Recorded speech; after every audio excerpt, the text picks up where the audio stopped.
Hello and welcome to our Photoshop tutorial series. Whether you're a beginner or a seasoned pro, there's always something new to learn in Photoshop, and I'm here to help you improve your skills and create stunning visual content. I'm excited to be your instructor and I can't wait to share what I know about Photoshop. Before we get started, we wanted to ask if you could please consider subscribing to our channel. We have a wide variety of content on offer and we would love to have you join our community. Now, let's get started with today's video.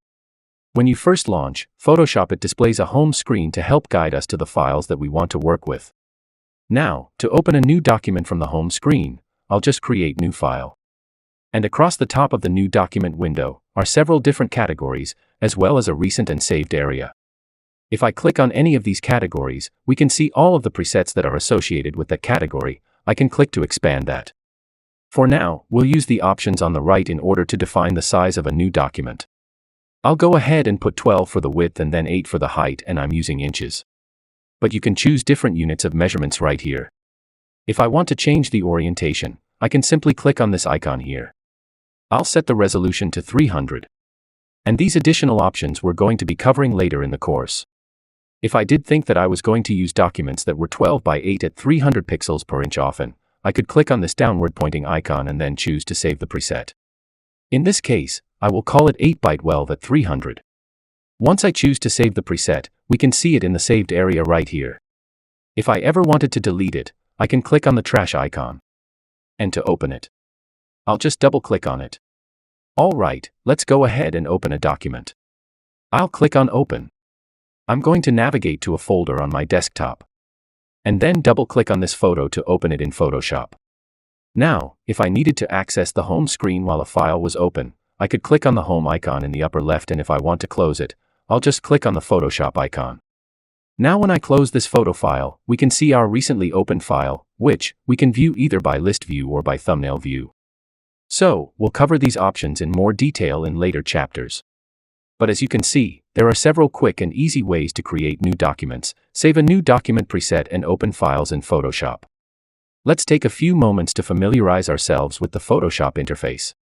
Now, across the top you will notice, there are a number of different menus and they're grouped together by topics, layers or type or selections, and all of the tools are on the left side, and as you hover your cursor on top of the tool, you may see a rich tool tip for the tool, which I think is great for beginners, but as you get more advanced, you might get distracted by these, you might not want to see them. So in order to turn them off, go to Edit menu and Preferences, then Tools, and then Disable Show Rich Tooltips.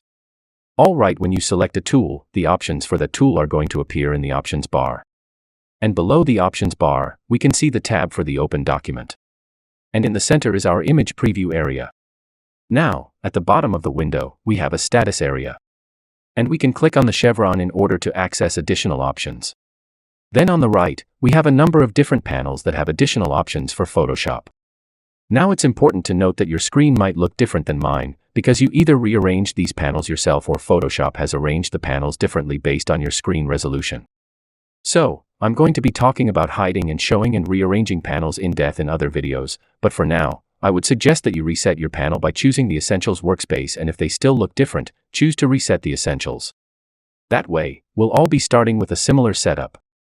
In addition, there are a few small changes that we can make to the interface to help us to get the most out of the Photoshop environment. So first, I like to maximize the application so that I'm taking advantage of the entire screen and so that I'm not distracted by other applications that I've opened in the background. So, on Windows, I want to click the rectangular maximize icon in the upper right of the application. Right, some of you may also choose a lighter or darker color theme for Photoshop, and we can do that by going to the preferences, but this time would choose interface. You can choose from any of these 4 different color themes. I know a lot of people like the lighter color themes, but I just think the darker ones are a little bit easier on the eyes. You can also change the highlight color. I changed it from the default to the blue. We can see that on the layers panel. The background now has a blue highlight, which I just think sometimes it's easier to see. Alright, I'll close that.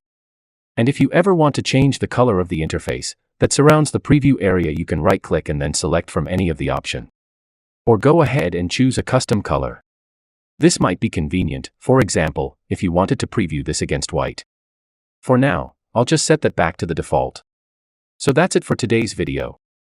If you enjoyed this video, don't forget to hit the like button and subscribe to our channel for more Photoshop tips and tricks. And if you have any questions or ideas for future videos, leave a comment below. Thanks for watching, and I'll see you in the next one.